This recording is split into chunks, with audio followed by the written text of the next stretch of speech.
आपण ज्या वेळेला रक्तदान करतो, बरेच जण रक्तदान करायला घाबरतात, पण माणसांनी नेहमी रक्तदान केलं पाहिजे.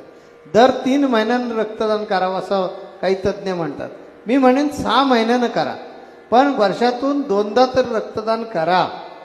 कारण त्या रक्तदानासारखं श्रेष्ठ दान नाही. कारण आज सुद्धा विज्ञानाला माणसाचं रक्त तयार करता येत नाही, ही एक बाजू. पण त्याच्याबरोबर ते दान करत असताना तुमचाही फायदा आहे, आपलाही त्याच्यामध्ये फायदा आहे. कारण आपण आपल्या शरीरामध्ये असणारं जे जुनं रक्त आहे ते दानाच्या माध्यमातून बाहेर देऊन टाकतोय.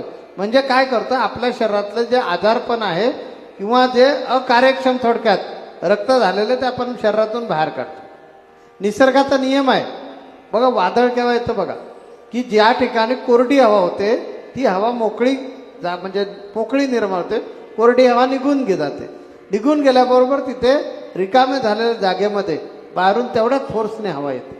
तशाच प्रकारे ज्यावेळी विहिरीतून तुम्ही पाणी खेचता काढता त्यावेळी ते झरे जे असतात ते झरे मोकळे होतात. म्हणजे काय, पहिला स्टॉक निघून जातो आणि तिथे मोकळ्या झालेल्या जागी नवीन जागा पाण्यानं भरून घेतली जाते.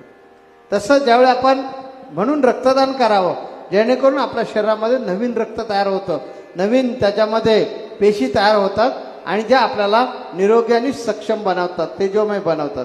म्हणून जरूर रक्तदान करा.